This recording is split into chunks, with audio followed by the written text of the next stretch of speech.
सभी बच्चे सीधे होकर के बैठेंगे।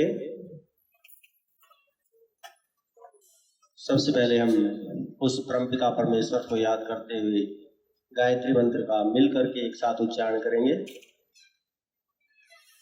ओम भूर्भुवस्वः तत्सवितुर्वरेण्यं भर्गो देवस्य धीमहि धियो यो नः प्रचोदयात्। ओम। आज महात्मा हंसराज जी जयंती, जिन्होंने इस देवी संस्था की स्थापना की, और स्थापना ही नहीं की, उन्होंने अपना पूरा जीवन इस संस्था के लिए लगा दिया। तो आज 19 अप्रैल को उनकी जयंती पूरे देश में नहीं पूरे विश्व में बड़े ही धूमधाम से मनाई जाती है। और आज आपको महात्मा हंसराज जी के बारे में बताया जाएगा, और उसके बाद सप्ताह या 10 दिन के बाद जैसे भी सूचना आएगी उसके ऊपर एक क्विज होगी, और प्रथम द्वितीय तृतीय जो भी विद्यार्थी आएंगे उनको पारितोषिक दिया जाएगा। इसलिए ध्यानपूर्वक देखेंगे। और ये पीपीटी आपको दोपहर बाद या जब भी कहेंगे सर शाम तक आपके व्हाट्सएप ग्रुप पर भेज दी जाएगी, या जो भी ऐप बनाई गई है उस पर डाल दी जाएगी। आप वहां से भी देख सकते हैं, या आप नेट से भी महात्मा हंसराज जी के बारे में जो कुछ जानना चाहें वहां से भी आप इनके बारे में जान सकते हैं। तो आइए महात्मा हंसराज जी एक जीवन यात्रा के बारे में आपको अवगत करवाने का प्रयास कर रहे हैं। बेटे, महात्मा हंसराज जी का जन्म 19 अप्रैल 1864 को पंजाब के होशियारपुर जिले में हुआ था, और उनकी मृत्यु 15 नवंबर 1938 को लाहौर में हुई।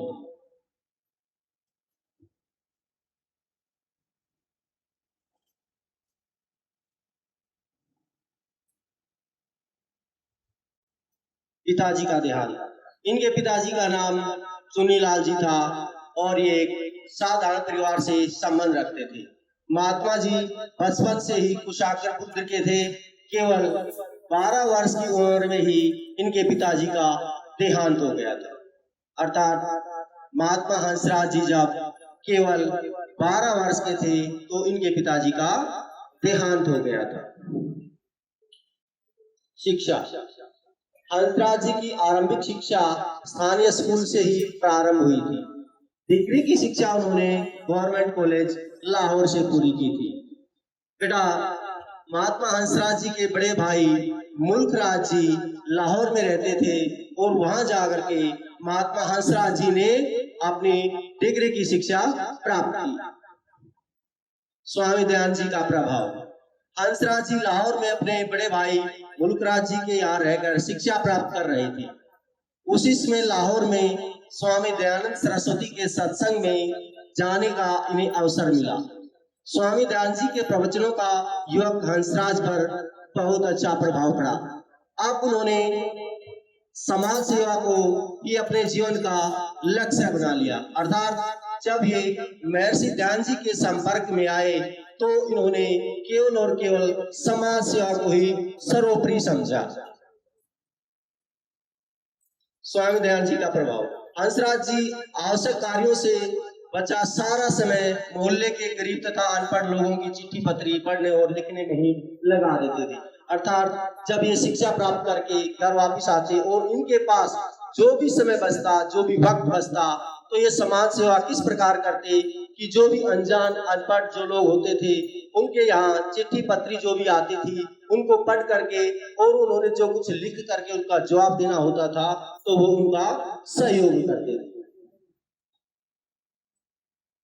आर्यों का एक विचार।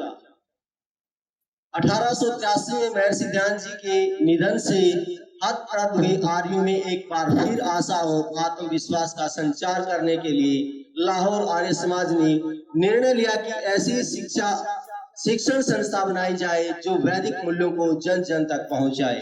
अर्थात जब 1883 में महर्षि देव दयानंद जी का देहांत हो गया राजस्थान के अजमेर जिले में। बहुत से लोग, बहुत से आर्य सज्जन वहां पर पहुंचे हुए थे। जब महर्षि ध्यान जी के देहांत के बाद लाहौर से भी बहुत सारे आर्य सज्जन आए थे, और जब वो वापिस आ रहे थे तो उन्होंने रास्ते में ही एक संगोष्ठी की, एक विचार उन्होंने रखा कि क्यों ना महर्षि देवदयान जी की याद में एक ऐसी शिक्षण संस्था बनाई जाए जो सदियों सदियों तक महर्षि देवदयान जी की याद दिलाती रहे। और उन्होंने इस शिक्षण संस्था को खोलने का विचार रास्ते में ही बना डाला।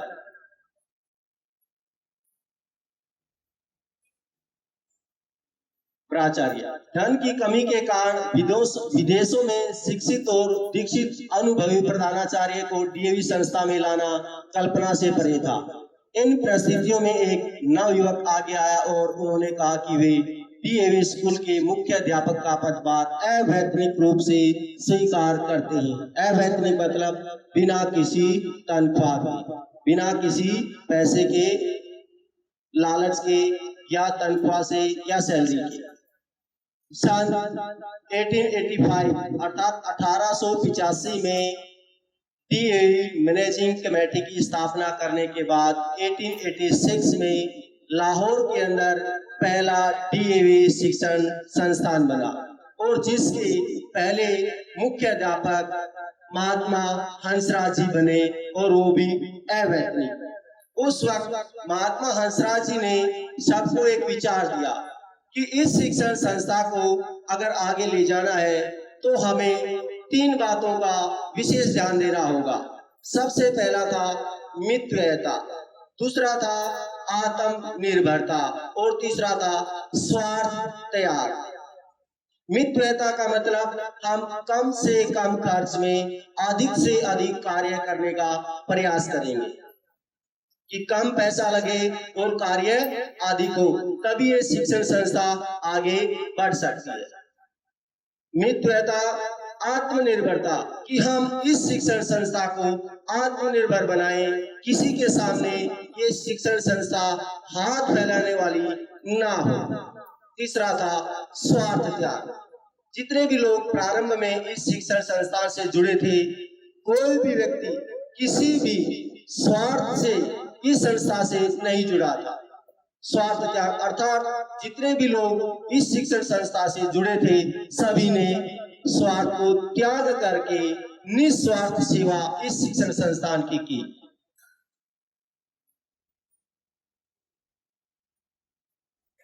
भाई द्वारा सहयोग। हंसराज जी के समर्पण को देखकर उनके बड़े भाई मुल्कराज जी ने उन्हें अपने वेतन का आधा भाग 40 रुपए प्रति माह आजीवन देने का वचन दिया। इस प्रकार मात्र 40 रुपए में उन्होंने अपने माता पिता, 2 पुत्र व 3 पुत्रियों के परिवार का खर्च चलाया। अब बात आती थी घर का खर्च कैसे चले। अब महात्मा जी ने आजीवन डीएवी शिक्षण संस्था में अवैतनिक रूप से कार्य करने का प्रण लिया, और जब वो अपने बड़े भाई मुल्कराज जी के पास गए और उन्होंने बताया कि मैंने इस प्रकार डीएवी संस्था में अवैतनिक रूप से सेवा करने का प्रण लिया है, तो इनके बड़े भाई भी बड़े उच्च विचारों के थे, और उन्होंने एकदम कह दिया कि ठीक है, कि मैं भी आजीवन अपनी सैलरी का, अपने वेतन का आधा हिस्सा आपके परिवार के लिए देता रहूंगा।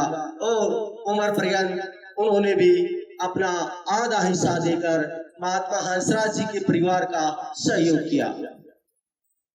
महत्वपूर्ण कार्य। सन 1922 में हंसराज जी के कार्यकर्ता केरल के 2500 से भी अधिक लोगों को पुनः हिंदू धर्म में वापस लाए। ये लोग मोपला विद्रोह में बलपूर्वक मुस्लिम बना दिए गए थे, अर्थात महात्मा जी ने गृह वापसी भी करवाई। जो लोग अपने धर्म को छोड़ करके चले गए थे, तो उनको वापस अपने घर लाने का भी कार्य महात्मा जी ने किया। सन 1895 में बीकानेर में आए भीषण अकाल के दौरान 2 वर्षों तक बचाव व सहायता का कार्य किया, अर्थात सामाजिक कार्यों में भी महात्मा जी ने बढ़ चढ़ करके भाग लिया। ईसाई मिशनरियों को सेवा के चरम वेश में पीड़ित जनता का धर्म परिवर्तन करने से रोका। अर्थात जो भी लोग धर्म परिवर्तन करने के लिए समाज में घुसे हुए थे उनको भी रोका। जोधपुर के अकाल में लोगों की सहायता हेतु 1400 अनाथ बच्चे आर्य अनाथालयों में पालन पोषण के लिए लाए गए। जोधपुर में बहुत ही भयंकर अकाल पड़ा था, जिस कारण बहुत से बच्चे अनाथ हो गए थे और उनको आर्य समाज के अनाथ आश्रमों में महात्मा जी ने लाने का एक पुण्य कार्य किया। महात्मा हंसराज के डीएवी के लिए किए गए कार्य।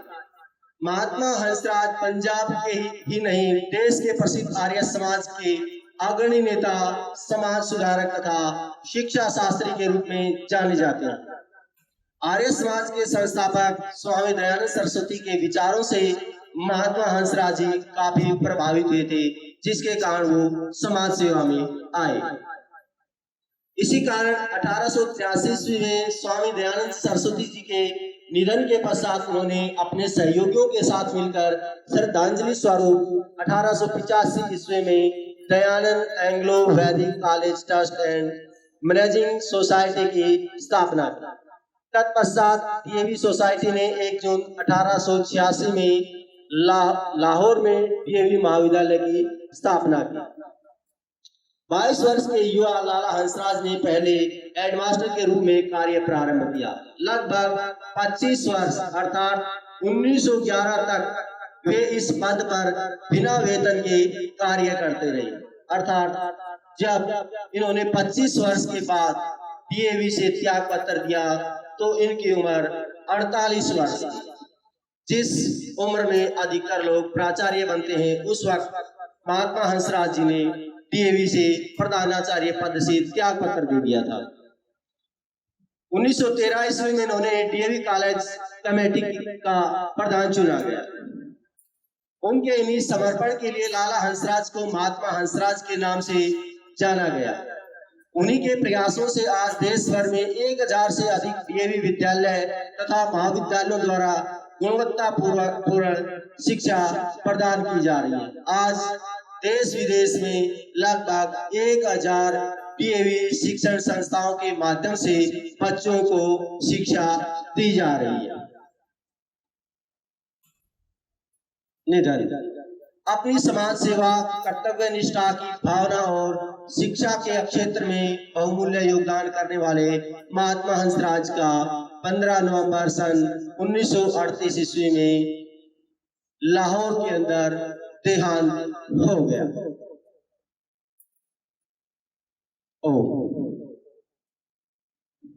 धन्यवाद।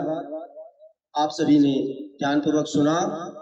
तो बेटे इन्हीं के माध्यम से जो ये आपको बताया गया, जो आपको सुनाया गया और जो आपके व्हाट्सएप ग्रुप पर ये पीपीटी भेज दी जाएगी, इसी से आपके सामने प्रश्न उत्तर किए जाएंगे और जो भी बच्चे उनका जवाब देने में सफल होंगे उनको पारितोषिक दिया जाएगा।